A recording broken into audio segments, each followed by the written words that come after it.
오늘 성경 말씀은 베드로전서 1장 18절 보겠습니다. 베드로전서 1장 18절입니다.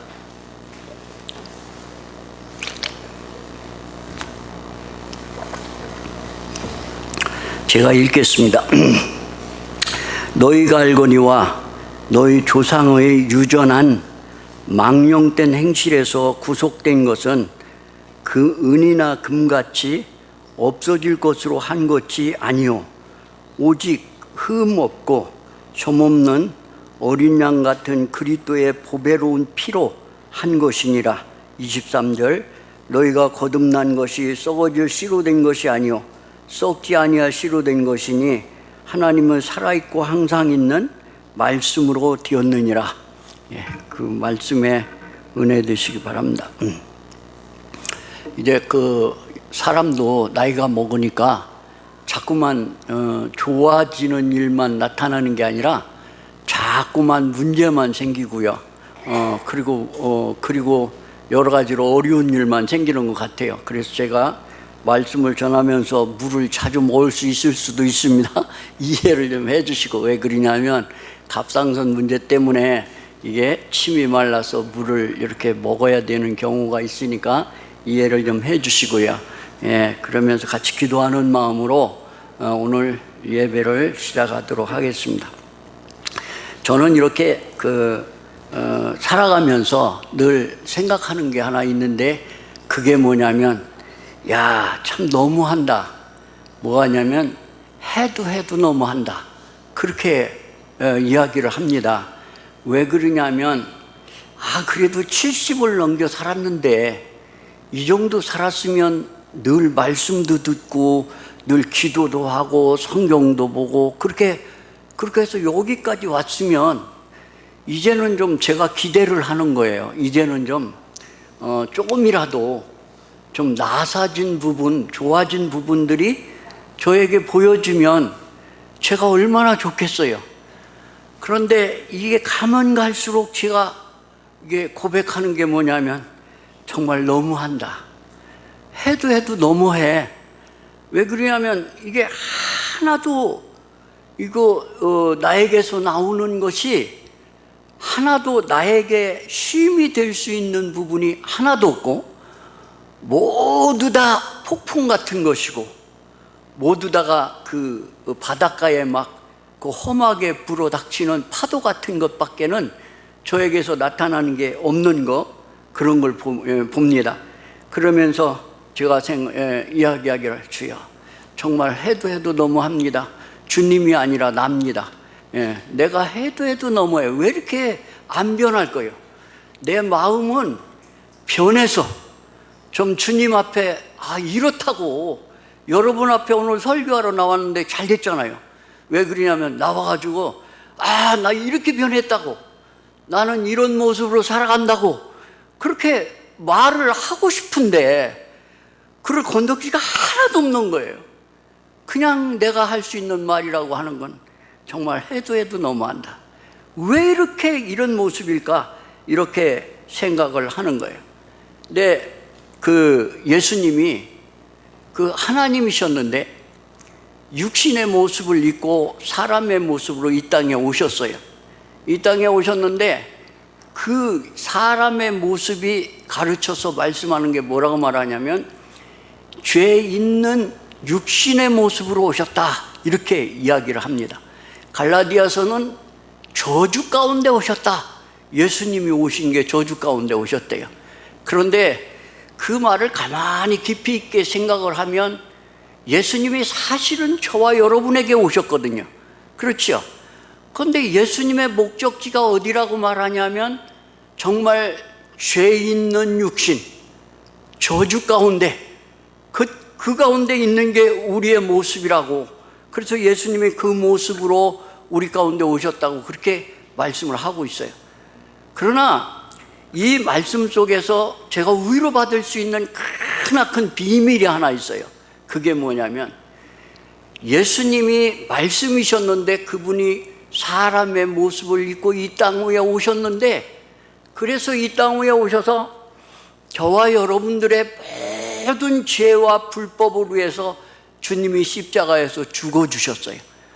그런데 우리는 늘 생각할 때, 십자가에서 우리의 죄를 위해서 죽어주셨지, 이렇게 우리는 이 부분만 생각을 하려고 해요. 그런데 그게 아니고 그 예수님 속에 담고 온 놀라운 비밀이 하나 있는데, 그게 뭐냐면 예수님이 사람의 모습을 입고 저주 가운데 오시는 과정 속에서 하나님을 우리 가운데로 이끄셨다는 거예요. 얼마나 놀라워요. 하나님을 내 안에 이끄시기 위해서 그분은 하나님이셨는데, 그런데 우리의 육신을 모습을 입고 정말 나이가 있는 이곳까지 오셨다는 거예요. 근데 더 놀라운 사실을 보는 게 뭐냐면, 그래서 예수님이 십자가에서 죽으시고 부활하셨는데, 그 부활을 통해서 예수님은 예배소서에서 뭐라고 하냐면 하나님 보호자 우편에 앉으셨다, 그렇게 얘기를 합니다. 하나님 보호자 우편에 앉으셨어요, 예수님이. 근데 여러분과 제가 그 하나님 보호자 우편에 앉으신 예수님을 바라보면서 그 예수님 속에서 발견해야 되는 모습이 있어요. 그게 뭔지 아십니까? 하나님 보호자 우편에 부활하셔서 앉아 계신 그 예수님을 통해서 우리가 볼 수 있는 모습이 하나 있는데, 그게 뭐냐면, 그게 뭔지 아십니까? 그게 바로 내 모습이에요. 에? 그래서 이 말을 바꾸면, 예수님이 사람의 모습으로 오실 때 그 예수님 속에 하나님을 담으시고 하나님을 이끌어서 나와 여러분 안에 담기를 원하셔서 오신 거예요. 그리고는 십자가에서 죽으시고 부활하심으로 말미암아 하나님 보호자 우편에 앉으셨는데, 그 부활 속에다가 나와 여러분들을 담으셔서 하나님 보호자 우편에 앉혀주신 것에 대해서 우리가 볼 수 있어야 돼요. 이 놀라운 비밀 대단하잖아요. 예? 대단하잖아요. 우리가 거듭난 것이 그냥, 오늘도 이 말씀에 너희가 거듭난 것이 썩어질 씨로 된 것이 아니다, 이렇게 얘기를 합니다. 우리가 거듭난 것이 우리의 생활면에서 이렇게 예수님처럼 조금 더 변해서 착하고 의롭게 살아가기 위해서 이렇게 나를 구원시키신 것이 아니라, 하나님의 무한한 역사가 있는데 그 온 역사 전체를 다 여러분과 내 안에 담으셨다는 거예요. 담으셨다고. 그래서 이걸 뭐라고 해야 되나요? 숙명이라고 해야 되나요? 뭐라고 하죠? 이걸 예수님은 나의 운명이다, 이 말이 틀린 말이 아니에요. 왜 그러냐면, 너는 내 안에, 나는 네 안에. 그러니까 내 인생이 되어질 모든 것들이 다 예수 안에서 되어질 일들이에요. 예수 안에서 이루어져 갈 거예요. 이 놀라운 그래서 우리에게 하나님은 기업을 주시죠. 어떤 기업을 주세요? 하나님은 놀라운 기업을 우리에게 허락해 주시는 거예요. 근데 이제 우리는 이런 생각을 하면서 이제 그 두 가지의 주장을 오늘은 좀 생각을 하고 갔으면 싶어요. 어떤 주장이냐면, 어떤 학자는 사람은 이분설로 되어 있다, 이렇게 얘기해요. 그게 이분설이란 말이 무슨 뜻이냐면, 사람은 둘로 나눌 수 있다는 거예요. 그러니까 영과 혼이 하나고 몸, 이렇게 해서 두 가지로 사람은 나눌 수 있다, 이렇게 주장을 합니다. 이렇게 주장을 하면 나중에 결론적으로 어떤 문제가 오게 되냐면, 예수님이 십자가에서 죽으신 것이 단번에 죽으셨기 때문에 우리 자신들도 단번에 다 이루어졌다, 이렇게 우리가 주장할 수가 있는 부분들이 생기는 거예요. 근데 바울은 뭐라고 고백하냐면, 나는 죄인 중에 괴수다, 그렇게 얘기해요. 나는 죄인 중에 괴수다. 정말 아까 제가 얘기했죠. 해도 너무한다고. 해도 안 되니까요. 그러니까 괴수란 말이 대장이란 뜻이잖아요. 이것 이상의 우리의 모습들이 있는 거예요. 그런데 또 한 주장은 뭐냐면 삼분설이라고 하는 거예요. 사람은 셋으로 나눌 수 있어. 그게 뭐냐면 하나는 영이고 하나는 혼이고 하나는 몸이야. 이렇게 나눈다고 얘기를 하고 있습니다. 자, 이 삼분설에 대해서 우리는 진행을 하고 있습니다. 우리는 믿고 있고 그것에 대해서 이렇게 살아가고 있어요. 근데 제가 지금까지 말한 이제 예수님이 오실 때, 예수님이 오시면서 하나님을 우리 안으로, 예수님이 부활하셔서 하나님 보좌 옆에는 앉으시면서 우리를 하나님 안으로, 그리고 이제 우리가 거듭난 것이 정말 무엇이냐 하는 거예요. 우리가 거듭난 것은 영이 거듭난 거예요. 영이 거듭난 거. 그러니까 창세기에서 아담이 죄를 지었어요. 죄를 지었는데 창세기에서 아담이 죄를 지으니까 이게 말씀이 뭐라고 하냐면 선악을 알게 하는 이 과일을 먹는 날에는 정령 죽으리라 그랬어요. 그런데 아담과 하와가 그걸 먹었잖아요. 먹었는데 죽었습니까? 안 죽었습니까? 안 죽었어요. 안 죽었어. 아니, 살아있는데요. 그래서 아담이 말하잖아요. 뭐라고 말하냐면 이게 하나님이 아담아 네가 어디 있냐라고 물으니까 내가 벗었음으로 두려워서 죄를 지었기 때문에 숨었나이다. 이렇게 살았으니까 그렇게 얘기했잖아요. 그런데 여러분, 뭐가 죽었을까요? 도대체가 그 선악을 알게 하는 과일을 먹음으로 말미암아 하나님과 나 사이에 이 담이 생겨버렸어요. 그래서 나의 무엇이 죽었다고요? 내 영이 죽어버렸어요. 내 영이 죽으니까, 그러니까 하나님이 나의 하나님으로 되어지는 게 아니라 두려운 하나님, 심판하는 하나님, 무서운 하나님, 이런 하나님으로 생각하게 되는 거죠. 그래서 아담이 죄를 짓고 나서 이제 나무에 숨어서 하나님이 네가 어디 있느냐 부를 때에 내가 두려워서 숨었다고. 근데 사실 우리도 살아가면서 하나님이 오늘 여러분과 나에게 지금 찾아오셔서 지금 하나님이 여러분에게 나에게 야 네가 어디 있느냐 이렇게 물어본다고 한다면 여러분은 어떤 대답을 할 수 있습니까? 아마 두 가지의 대답이 있을 수 있어요. 하나는 예 하나님 제가 여기 있습니다.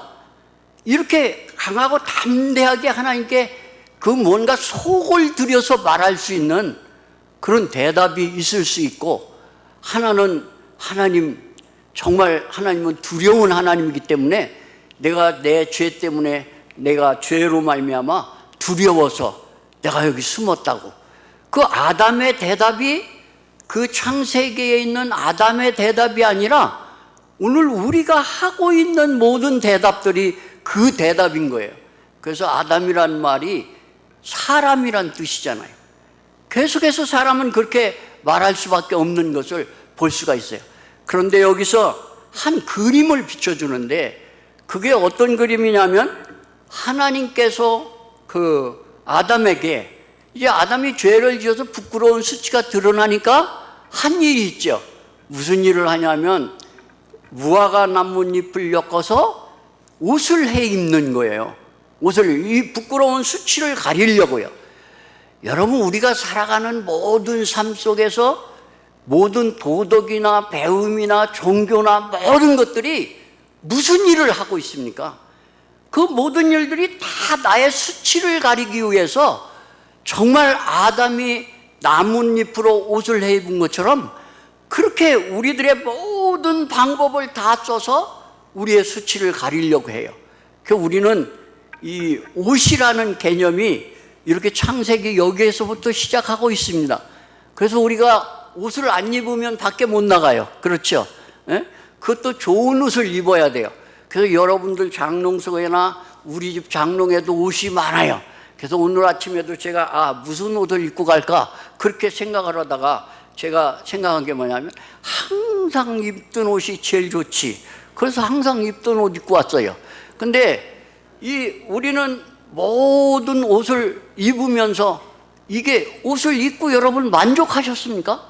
모르겠어요. 저기 백화점에서 비싼 옷을 하나 사갖고 장롱에다 놨다가 그날 첫날 입을 때는 야, 이봐라, 내가 백화점에서 이렇게 거금을 들여서 산 거야.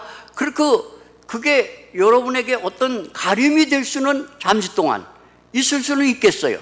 그러나 여러분과 나에게 정말 나의 부끄러운 수치를 가릴 수 있는 부분은 아니에요. 정말 아니에요. 그래서 이제 조금 더 내려가면, 제가 왜 이런 얘기를 계속 하냐면 해도 너무한다, 그 말을 지금 설명하려고 그래요. 왜 나는 이럴까? 해도 너무한다, 이 말 지금 설명하고 싶어서 그러는 거예요. 그 조금 내려가면 이제 하나님께서 아담과 하와가 죄를 지니까 그 땅과 모든 땅들에게 하나님이 저주를 내렸죠. 그래가지고 뭘 해요? 이 모든 토지는 가시덤불을 낼 것이며, 사람은 어떻게 돼요? 수고하고 땀을 흘려야 먹고 살 것이다, 이렇게 얘기하고요. 그리고 여자분들에게는 그 굉장히 아픈 아기 낳는 고통을 더할 것이다, 이렇게 말씀을 했고요. 그리고 또 하나 있죠. 남편을 사모하는 마음을 주셨다, 이렇게 얘기를 합니다. 근데 이 얘기들 속에서 우리가 볼 수 있는 게 뭐냐면, 정말 우리는 남편을 사모하는 마음을 주셨다 그러니까 우리는 시적인 생각으로 야, 그거 참 멋있는 말이다, 이렇게 생각할 수가 있어요. 그런데 안 오는 남편 기다려 보세요. 그게 행복인가? 정말 이게 사모하는 마음을 주신 게 이게 얼마나 이게 그 죄 가운데서 나타난 것인지 우리는 살면서 기다려보면 알 수 있어요. 나간 아내 돌아오기를 기다리는 남편은 굉장히 괴로울 거예요. 그렇잖아요? 역시 다 마찬가지인 거예요.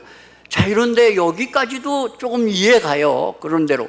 그런데 이해가는데 그 다음에 이제 가인과 아벨이 나오잖아요. 가인과 아벨이 나오는데 가인과 아벨이 하나님께 제사를 지내는 거예요. 여러분과 저도 살면서 매일매일 하나님께 제사를 드려요. 그 무슨 제사를 드리냐면 하나님이 제일 받으심직한 그런 제사를 드리기를 원하는 거예요. 그래서 내 삶이 내가 거룩하니 너희도 거룩할지어다. 아, 그래, 예수님이 거룩하니까 나도 거룩해져야지, 그렇게 생각하고 많이 노력을 하죠.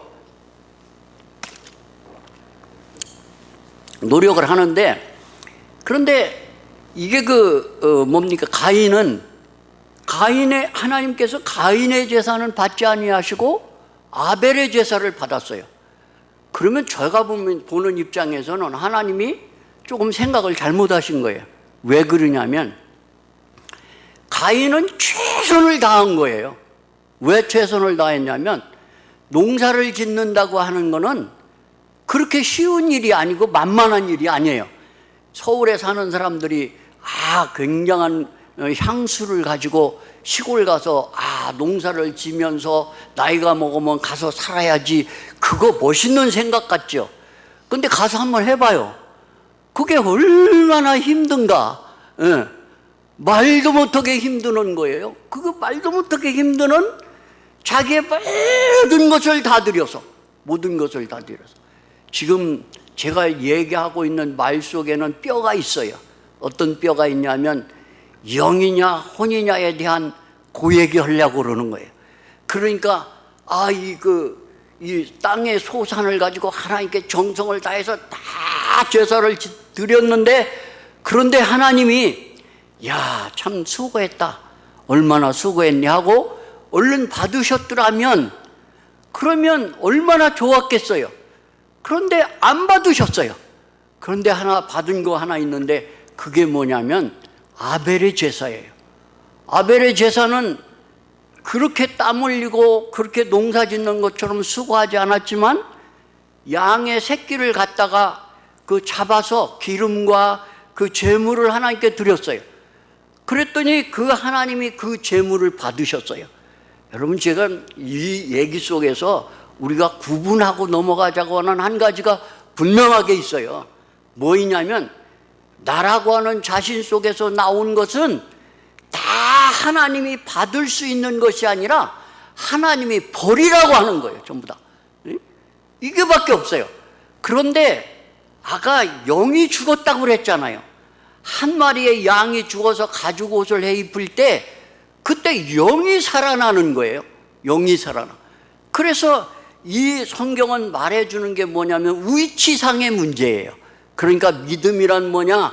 믿음은 위치상의 문제다. 그 말을 쉽게 말하면 내가 예수 안에서 나를 계산할 것이냐, 내 안에서 나를 계산하느냐, 이거에 따라서 대답이 달라진다는 거예요. 그렇잖아요? 그래. 그래서 그런데 이 하나님이 아벨의 제사는 받으시는 거예요. 이 기름과 양의 제사를 받아요. 이 의미가 어떤 의미를 주고 있냐면 우리가 살아갈 때 하나님 앞에 나아갈 때 내가 가지고 갈 수 있는 유일한 하나님이 받으실 수 있는 게 뭐냐면 내 안에 있는 예수예요. 예수. 그 내 안에 생명으로 와 계신 예수 그리스도만 하나님은 받으실 수 있어요. 근데 왜 가인의 제사는 안 받았을까요? 그렇게 애를 써서 농사져서 잘 드렸는데 궁금하지 않아요? 성경은 뭐라고 말하느냐? 그 땅은 저주를 받아.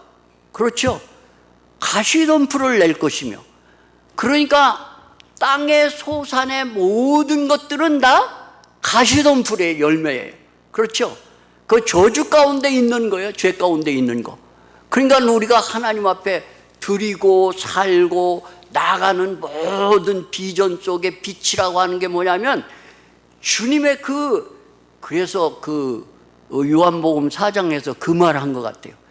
예수님이 여자에게, 그 물길로 온 여자에게 그 물은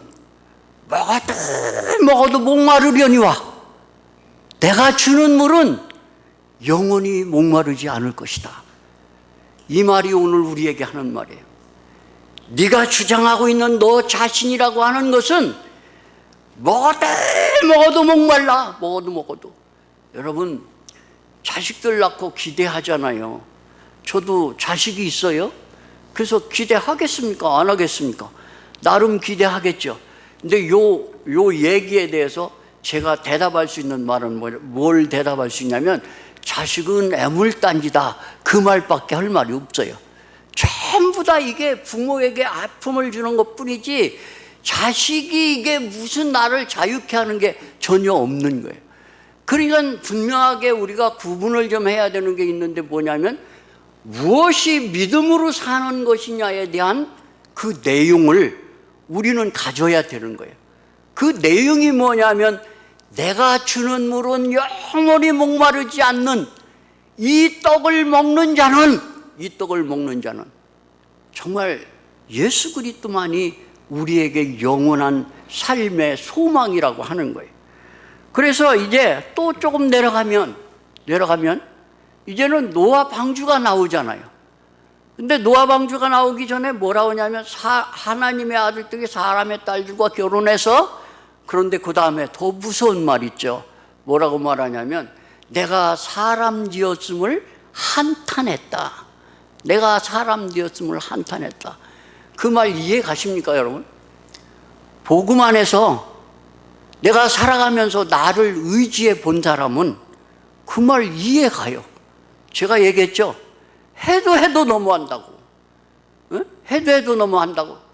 도대체 이 안에는 뭐가 들어있길래 정말 이 안에서 나오는 모든 것은 어둠뿐이에요. 응? 어둠뿐이에요. 무거운 짐뿐이에요. 아까 목사님 설교하면서 얘기했지만 해칠한 무덤 같고 입에서 나오는 모든 것이 더럽다. 예. 입에서 나오는 모든 것이 전부 다 이런 거예요. 이런 거. 그런데 참 놀라운 사실은 당대의 노아는 의인이었대요. 그리고 은혜를 입은 자였대요. 그래서 노아에게 방주를 지으라고 얘기를 합니다. 그래서 노아가 120년 동안 방주를 지어요. 120년 동안 방주 짓는데 그것도 여러분이 너무 잘 아는 것처럼 바닷가에서 지었다든지 큰 호숫가에서 졌더라면 사람들이 이해나 했지. 그런데 하나님의 말씀은 이해가 안 가는 거예요. 제가 지금도 마음에 생각하는 게, 모든 이스라엘 백성들이 가나안 땅에 갔대요. 하나님이 가나안 땅으로 가라고 그랬어요, 아브라함 보고도. 그런데 그래서 제가 물어봐요, 하나님께. 하나님, 가나안 땅에는 뭐가 있습니까? 도대체 가나안 땅과 이게 지금 바벨하고 무엇 다른 점이 뭐가 있습니까? 이렇게 물어봐요. 근데 여러분 구분하셨습니까? 가나안 땅에 뭐가 그렇게 많아요? 가나안 땅에 아브라함의 조카 롯이 너 어디 선택할래 했더니 어디 선택한다고 그랬어요. 이게 소돔과 고모라를 선택했어요. 그 이유가 뭐죠? 거기는 기름지고 풀이 많고 다 가축을 기르기에 좋고 사람이 살기에 좋은 곳이에요. 좋은 곳이에요. 그런데 가나안 땅은 뭐예요? 험한 산중이고 사람이 기대할 수 있는 게 하나도 없는 게 가나안 땅이에요. 그런데 여러분 다른 게 하나 있어요. 뭐가 있냐면 그것은 하나님이 계신 곳이고 이거는 하나님이 없는 곳이에요. 그거 얼마나 달라요 이게. 그래서 정말 이 노아 방주를 지으라니까 120년 동안 계속 노아의 방주를 짓는 거예요. 저는 이거 묵상하다가 그런 생각했어요. 믿음의 자손들이 살아가는 목표가 뭐냐면 노아에게 말씀했던 것처럼 방주를 짓는 게 이게 우리의 삶인가 보다. 그렇게 생각도 했어요. 아멘 되더라고요. 내 인생의 삶이 방주를 짓는 거야. 방주가 누굽니까? 방주가 누구죠? 우리의 구원의 방주 되신 예수님이에요. 예수님이 방주지시잖아요. 그 방주를 지었어요. 방주를 지어갖고 노아의 8 식구가 방주에 들어가서 구원을 받았네요. 자, 이쯤 되면 제가 계산 한번 하고 싶어요. 이쯤 되면 무슨 결과가 나와야 될 거잖아요. 뭐냐면 이제는 다시는 죄 짓는 사람이 없다든지, 이제는 이게 어떤 하나님을 등지거나 불법하는 사람들이 나오지 않고 다 하나님만 막 할렐루야 찬양하고 그런 모습이 나타나야 될 거잖아요. 그런데 왜 노아의 방주가 끝난 다음에도 죄는 나타납니까? 안 나타납니까? 죄는 나타나요. 이걸 보면서 우리가 뭘 생각할 수 있어요? 죄인은 죄인이지 죄인이 의인이 아니라는 거예요. 이거 죄로 썩어 있는 인생은 이거 어디 갖다 놔도 썩은 것이지, 이걸 갖다가 목욕시켜가지고 좋은 옷 입혔다고 그래서 이 껌둥이가 흰둥이 되고 이거 반짝반짝한 거룩한 금의 색깔이 막 나오고 이런 게 아니라는 거예요. 계속해서 이래요. 자, 그런데 놀라운 사실은요, 노아의 8 식구가 살아나서 이제 제가 기대하기는 이제 됐다. 왜 그러냐면 하나님이 그렇게 노아에게 방주를 지으라고 그래서 방주를 지어서 8 식구를 구원했으니까 이제는 죄 짓는 사람도 없고 하나님 앞에 막 제사만 지내고 찬양만 드리고 그런 사람들만 나타나겠지. 그렇게 제 마음에 기대를 하는 거예요. 그런데 놀라운 사실은 조금 내려가면 무슨 탑 나와요? 바벨탑 나와요. 바벨탑의 내용이 뭡니까? 하나님과 비길이라. 하나님같이 되겠다는 거예요. 자, 이렇게 이 놀라운 세계가 창세기에서 펼쳐지고 있어요. 여기서 우리가 생각할 수 있는 게 뭐냐면 죄는 연탄과 같아서 아무리 닦아도 닦아지지 않는다고 하는 거예요. 죄가 들어온 사람은 죄인이에요. 죄인일 것뿐이에요. 내가 아무리 노래를 잘해도 나는 정말 내 속에서 나올 수 있는 결과적인 결론은 뭐예요? 죄밖에 없어요. 자, 이런 게 우리들의 모습이에요. 그래서 이 말을 성경은 어떻게 얘기하냐면 우상이라는 말을 하는데 어떻게 얘기하냐면, 자, 한번 우리 계산해 보자고요. 하나님이 창조하시는 것은 우상입니까? 아닙니까? 하나님이 창조자가 창조하시는 모든 것은 다 우상이 아니에요. 우상이 아니야. 그러면 우리 삼성교회 목사님에서부터 시작해서 저까지 여러분까지 다 우리가 만드는 모든 건 뭐가 되겠습니까? 전부 다 우상이에요. 다. 이거 모두가 다 우상단지예요. 전부 다가. 여러분이 어떤 금을 가지고 만들어도 그건 금송아지지. 여러분이 어떤 모습으로 그 색깔을 칠해서 뭐 이쁘게 칠하고 이쁘게 칠해서 옛날에 우리 목사님 그런 얘기 하셨어요. 뭔 얘기 하셨냐면 컵에다가 먹물을 담아가지고 색종이를 붙인대요. 그 색종이를 계속 파란색, 노란색, 빨간색 12가지 색종이를 딱 붙이면 그러면 안에 있는 시커먼 먹물이 보여져요? 안 보여져요? 안 보여져요. 가려져서. 그러면 우리는 어떻게 하죠?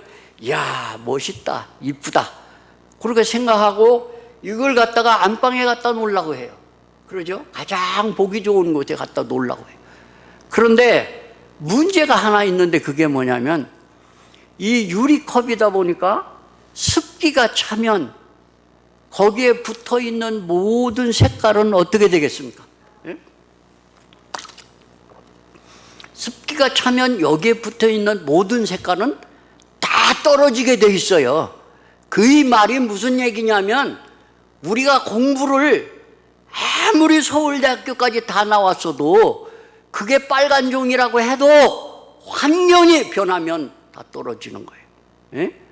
내가 삼성교회 집사고 구원받은 지 30년이 됐어도 내가 나를 의지하는 파란 종이가 있다면 이것이 습기가 차면 어떻게 되겠어요? 다 떨어져 버려요. 전부 다 떨어져 버려요. 그러니까 종교라고 하는 거는 다 떨어져 버리고 마는 거예요. 그저 잠시 가려놓는 것 뿐이에요.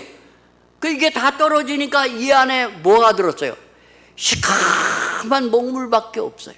여러분, 인생을 하나님이 창조하셔서 죄가 인생에게 들어오니까 인생 속에 있는 게 무엇으로 치장을 해도 다 떨어지니까 바벨탑밖에 없어요.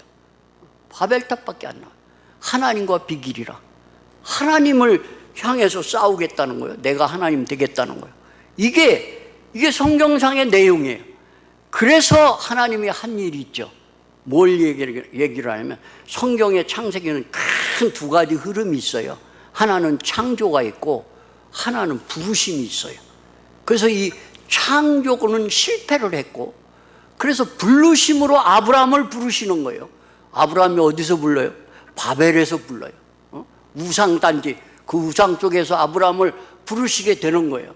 그래서 저와 여러분을 하나님은 예수님을 통해서 정말 영원히 죽을 수밖에 없다고 하는 말에 대해서 아멘이 안 되죠. 왜 그러냐면 그래도 이것 정도까지는 인정할 수 있지. 난데 이것 정도까지는 인정할 수 있어. 그렇게 말할 수 있어요. 그런데 여러분과 나에게 있는 옷을 벗겨놓으면 정말 보잘것없는 더러운 죄밖에 들어있지 않아요. 이게 우리들의 모습이에요. 그래서 이제 그 바울이 뭐라고 말해요? 뭐라고 말하냐면 오라 나는 곤고한 사람이로다. 바울 같은 분이 그렇게 훌륭한 선지자고 그렇게 훌륭한 사도인데 오라 나는 곤고한 사람이로다. 이게 누가 나를 이 죄에서 구원하겠냐고 탄식을 하는 거예요. 여러분, 아까 제가 위치상의 문제를 얘기했어요. 우리가 거듭난 것은 예수 안에서 거듭난 것이지 내 안에서 거듭난 게 아니에요. 위치상의 문제예요. 그래서 우리는 내 안에서 계산하면 나는 맨날 고백할 수 있는 게 뭐냐면 오라 나는 곤고한 사람이로다. 곤고한 사람이로다. 내 속고 내 육신에 선한 것이 거하지 아니하는 줄을 아노니 원함은 내게 있으나 선을 행하는 것은 없노라. 이게 바울의 고백이 바로 여러분과 나의 고백이에요.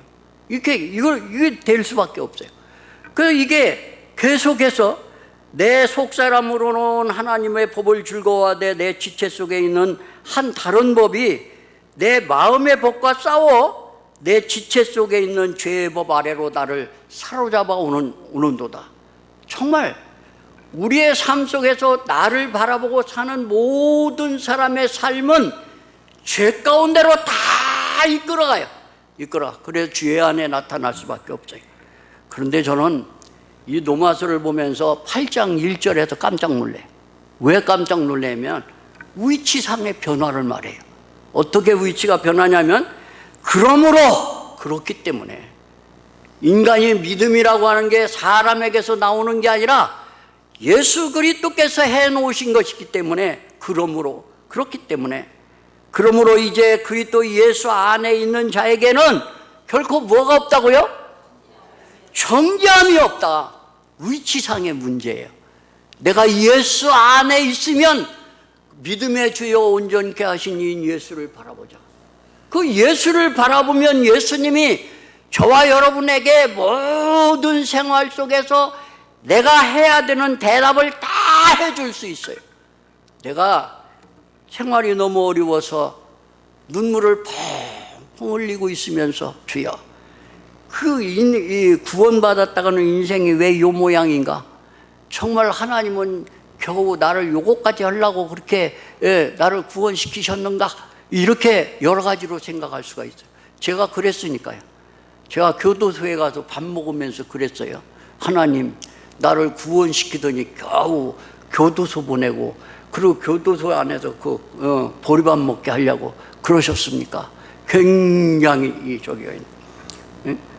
그런데 8장 1절, 그러므로 이제 그리스도 예수 안에 있는 자에게는 결코 정죄함이 없나니, 예수로 말미암아 우리에게 자유를 주시는 것은 예수님이세요. 그 예수의 보혈, 아까 읽은 성경대로 보배로운 보혈로 예수 그리스도의 피로 된 것이다, 이렇게 얘기를 합니다. 그 보배로운이라고 하는 말 속에는 무엇을 의미해 주고 있냐면 영원하다는 뜻을 얘기해 주고 있어요. 예수님의 보혈은 영원하기 때문에 우리의 죄를 다 씻어 주신다고 그렇게 얘기를 해요. 그러면서 이는 그리스도 예수 안에 있는 생명의 성령의 법이 죄와 사망의 법에서 너를 해방하였습니다. 생명의 법이 죄와 사망에서 법에서 너를 해방하였다는 거예요. 다시 말하면 예수님이 십자가에서 아까도 제가 새신자반에서 새로 오신 온 자매님하고 얘기를 좀 했는데요, 정말 예수님이 십자가에서 죽으신 사실이 저와 여러분들에게 아멘이 되어지면 예수 안에서 여러분과 내 마음이 자유로워져요. 그 모든 어둠이 물러가고 모든 짐들이 사라지고 정말 놀라운 역사가 일어납니다. 저는 그 목사님하고 상담을 해요.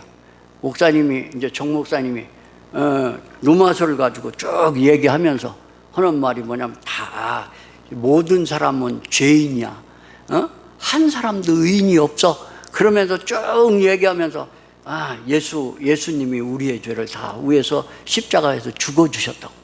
그러면서 하시는 말씀이 뭐냐면, 믿어지냐고. 여러분은 어때요? 믿어지십니까? 정말 믿어지느냐고 물어봤어요. 그런데 저는 그때 구원을 못 받았어요. 그러니까 믿어진다고를 못했어요. 그리고 둘이 가만히 앉아서 1시간을 넘게 앉았는 거예요. 여러분, 정 목사님하고 한번 둘이 1시간 좀 아무 말 안 하고 한번 앉았어 보세요. 그게 어떻게 되겠는가? 이게 쥐구멍을 찾는 거예요. 이걸 어떻게 도망가야 되나, 이거. 쥐구멍을 찾아요. 그래서 저가 꾀를 하나 생각냈죠. 꾀를 하나 했는데, 그게 뭐냐면, 여기서 믿어진다고 하면 믿어질 것 같은데 내 뒤에서 땡기는 어떤 내용이 있고, 여기서 그 내용 얘기하죠. 왜냐하면 우리 다 이해하니까, 똑같으니까.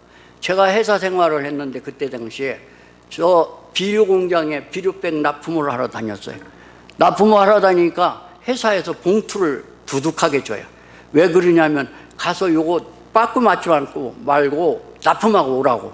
그래서 가서 이제 이렇게 고맙습니다 그러고 이렇게 주고, 그리고 잘 납품을 하고 와요. 오는데 제가 머리 쓰지요. 어떻게 머리 쓰냐면, 이게 하루 이틀 하는 것도 아니고 몇 년을 하다 보니까, 그러니까 요령이 생겼는데, 어제 줬으니까 오늘은 어떻게 해도 돼요? 안 줘도 돼요. 잘 아시죠? 안 줘도 되는 거예요. 안 줘도 돼요. 안 줘도 되고, 그러니까 회사에는 줬다고 그러고, 이건 그냥 쓰고, 이렇게. 그렇게 하다 보니까 목사님이 물어볼 때, 예, 믿어지십니까? 하니까 한쪽에서 뭐라고 얘기하냐면, 야, 믿어진다고 하면 믿어질 것 같아요. 그런데 만약에 믿어진다고 하면 죄도 안 짓고 의롭게 살아야 될 텐데, 근데 너가 그거 없이 어떻게 살 거야? 이렇게 내 모습을 보여주니까 대답을 할 수가 없는 거예요, 그게. 그래, 둘이 1시간 반을 앉았었다니까요. 둘이 쳐다보고 앉았는 거예요. 그래가지고 나중에 이제 꾀를 생각해낸 게 뭐냐면, 이거 어떻게 이 자리를 좀 피해갈 수 있나 해서, 그래서 이제 생각한 게 뭐냐면, 목사님, 왜 그러냐고. 내가 화장실 좀 다녀올게요. 기가 막히죠. 이렇게 육적인 생각은 기가 막힌 아이디어를 갖추고 있어요. 그래서 그 화장실을 간다고 나왔습니다. 아직 해결 안 났어요. 나왔어요. 나와가지고는 먼저 교회 이렇게 목사님실을 나와서 화장실을 가려고 하면 주일학교 정문을 지나야 돼요. 주일학교실을. 이걸 지나야 되는데, 주일학교실을 지나려고 하니까 거기 전도사님들이, 우리 서목사님도 그때 전도사님 시절이었어요. 들어오라고. 그래서 들어갔어요.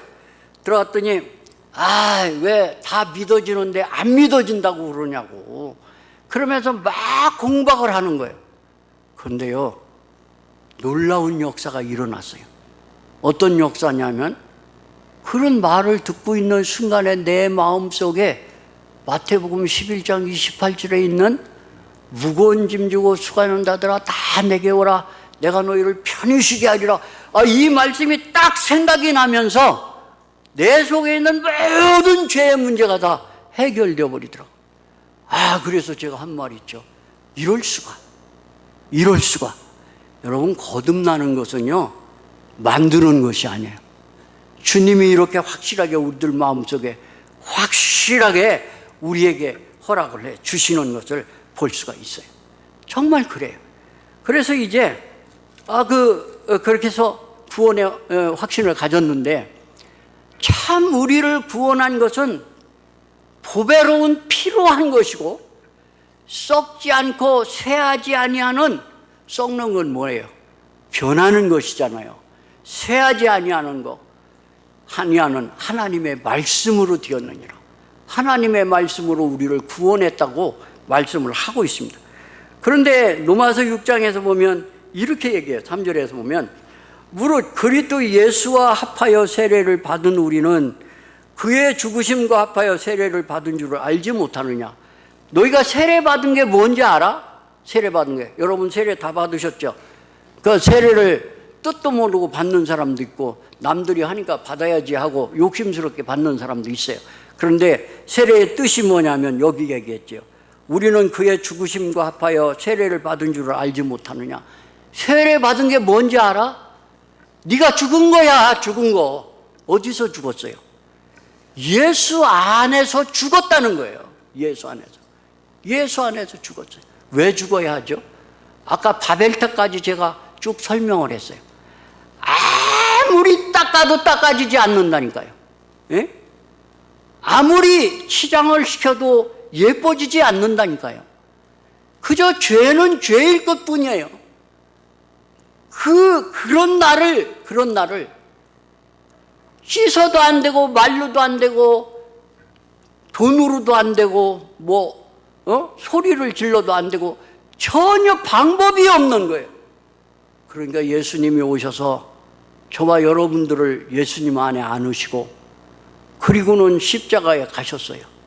그걸 세례 요한은 세상 죄를 지고 가는 하나님의 어린 양을 보라고 그렇게 말하고 있어요. 그래서 십자가에 가셔서 예수님이 죽으셨어요. 여러분, 예수님이 죽었는데 그 십자가에 죽으신 예수님 속에서 발견해야 되는 사람이 있어요. 누구를 발견할까요? 그 십자가에서 누구 발견할 수 있어요?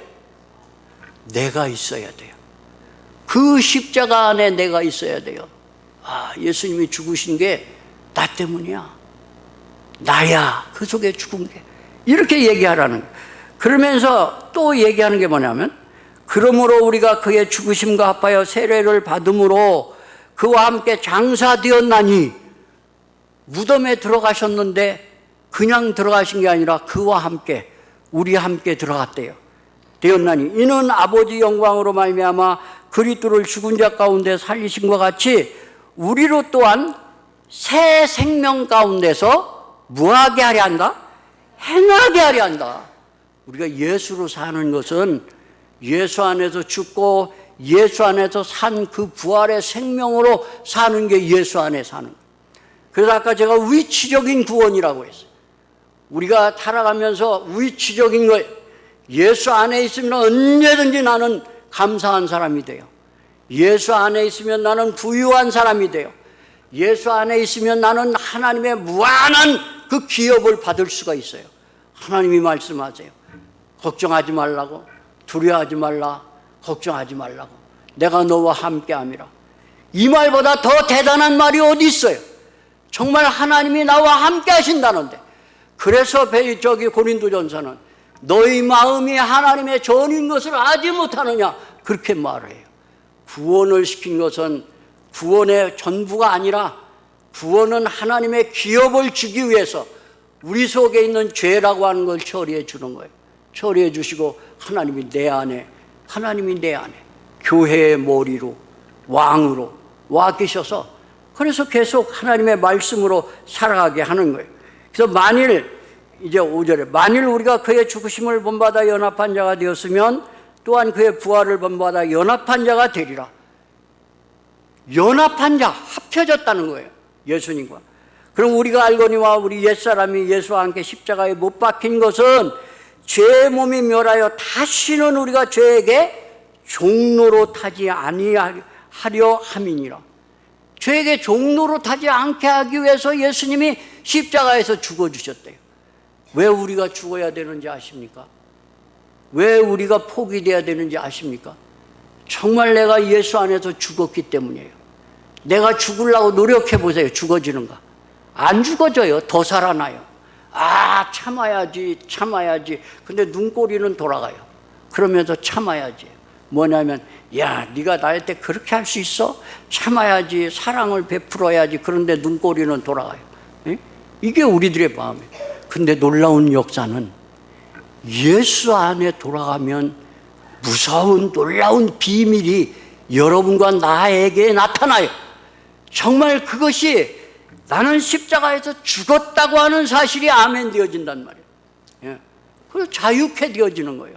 그 모든 일들 속에서 자유하게 되는 거죠. 그래서 이는 죽은 자가 죄에서 벗어나 의롭다 하심을 얻었음이니라.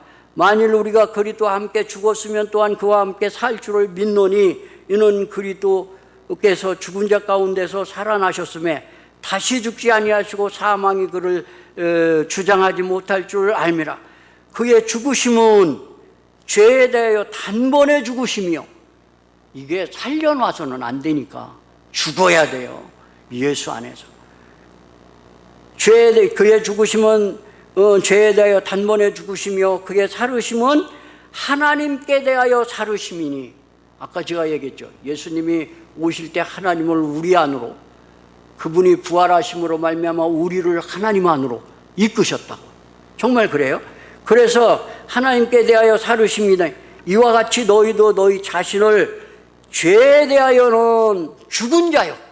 너희 자신을 명령하는데 죄에 대하여는 죽은 자요 그리스도 예수 안에서 하나님에 대하여는 어떤 자로? 산 자로 어떻게 하라고? 여길지어다. 산 자로 여길지어다. 이 여긴단 말은 계산한다는 뜻이에요. 그렇게 계산하라는 거예요. 그렇게 계산하라고.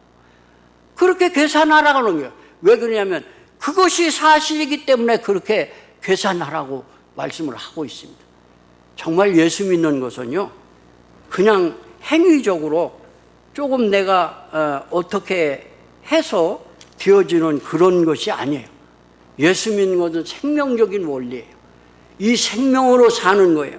그래서 베드로전서 3장 7절에는 생명의 은혜를 유업으로 함께 받은 자로 알아 귀히 여겨라. 이렇게 생명의 은혜를 함께 받은 자.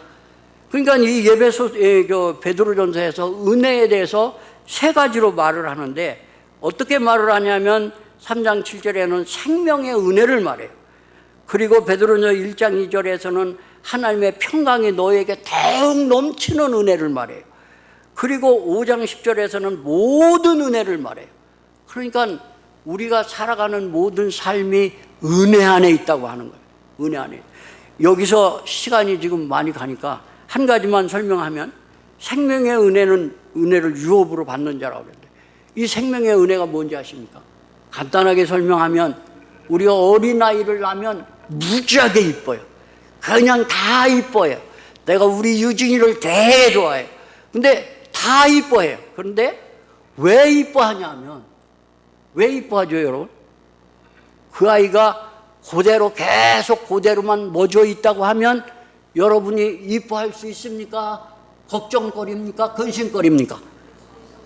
이게 그대로 안 자라고 그대로 있으면 걱정과 근심거리예요.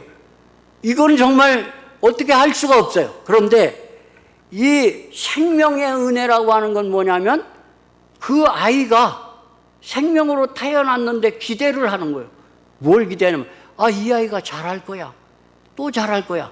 자라서 국민학교 가고 그래서 중학교도 갈 거고 그래서 고등학교도 가고 대학교도 가고 결혼도 하고 아기도 낳을 거야. 이렇게 생명의 은혜라고 하는 의미를 우리가 그렇게 설명할 수 있어요. 그래서 하나님이 우리에게 생명의 은혜를 주신 것은 우리가 정말 어린아이처럼 머물러 있는 것이 아니라 주님의 생명으로 말미암아 계속해서 살아갈 수 있는 이 비전이, 이 비밀이 이 우리 안에 있다고 하는 거예요. 이걸 계시라고 그래요. 이거 계시라고. 하나님의 말씀의 계시라고 그래요. 항상 우리가 어려운 일을 당할 때마다 내가 하나님께 기도하였더니 그 하나님은 나에게 계시하여 주셔서 주님의 얼굴을 보게 하시는 거예요. 참 이상하죠. 주님의 그 얼굴만 보면 그 모든 문제는 문이 열려버리고 말아. 그래서 내가 나갈 수 있는 귀한 길들로 우리가 나갈 수 있는 걸 볼 수가 있습니다. 정말 오늘 이제 하나님의 은혜 가운데서 우리는 너희가 거듭난 것이 썩어질 씨로 된 것이 아니요 썩지 아니하여 씨로 된 것이니 하나님의 살아있고 항상 있는 말씀으로 되었느니라. 하나님의 말씀이 우리를 구원시켜 주셨습니다. 그 말씀이 우리의 생명이십니다. 이제 계속해서 주님의 말씀으로 나아가시는 승리하시는 저와 여러분 우리 교회가 되시길 바랍니다. 기도하겠습니다. 고마우신 예수님, 이 시간 참으로 하나님의 말씀을 생각했습니다. 하나님, 정말 우리에게 필요치 않은 것은 다 제하여 주시고 오직 주님의 생명의 원리만 우리들 마음속에 남아서 우리를 다른 박질 치도록 힘과 능력이 되어 주시옵시기를 원합니다. 하나님, 정말 주님이 모든 것 속에 계시하여 주시옵소서. 내가 병들었을 때에 정말 주님이 계시해 주시옵소서. 그래서 그 어려움 속에서 그 질병 가운데서 주님의 계시로 말미암아 일어날 수 있도록 주님이 치료해 주시옵소서. 하나님, 우리가 가정들 속에 어려움을 당할 때마다 주님이 계시해 주시옵소서. 그 모든 어려움이 예수 그리스도로 말미암아 문이 열려지도록 주님이 계시해 주시옵시기를 원합니다. 하나님, 정말 주님 감사합니다. 정말 죽을 수밖에 없었는데 하나님의 이 영원한 생명으로 우리를 축복하신 거 감사합니다. 주님의 은혜 가운데서 아버지 다른 박질 칠 수 있도록 인도하실 줄 믿고 남은 시간 이제 먼 길 가는 우리 형제자매님들 주님이 지켜주시고 잘 다녀올 수 있도록 인도해 주시옵시기를 원합니다. 감사하고 예수님 받들어 기도하옵나이다. 아멘. 우리 509장